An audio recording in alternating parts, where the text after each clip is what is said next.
parking like somewhere, I don't know. And now we just have to walk towards Lusail area. Actually, we are in the Lusail area. In Lusail. But you have to say. I have to say I'm excited to watch the drones. Yeah. Let's see how that is. I hope it was worth it. I hope we can actually get close to the place. Yeah, the traffic was crazy. Yeah. There are like, I don't know, 1,000 vehicles around the area. Yeah. And Doha is getting exciting, people. Yeah. It's getting really exciting. Exactly. I mean, we've been here for 10 years and we've never felt this kind of excitement in a long time. Exactly. And Actually, the things you have, things you have in Doha that you can do, it's like pretty amazing. We'll see you when we get closer. Oh, too close. Here you can see the Lusail Stadium. I'll show you guys. It's one of the 8 stadiums they have built for the FIFA World Cup. And yeah, it looks magnificent. Look at this. Bro.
guys, the show is coming to an end.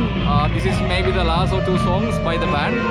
The drone show is pretty amazing. It was actually like jaw-dropping. Like I haven't seen like a drone show for real in my whole life, and this was my first experience. It was like pretty amazing.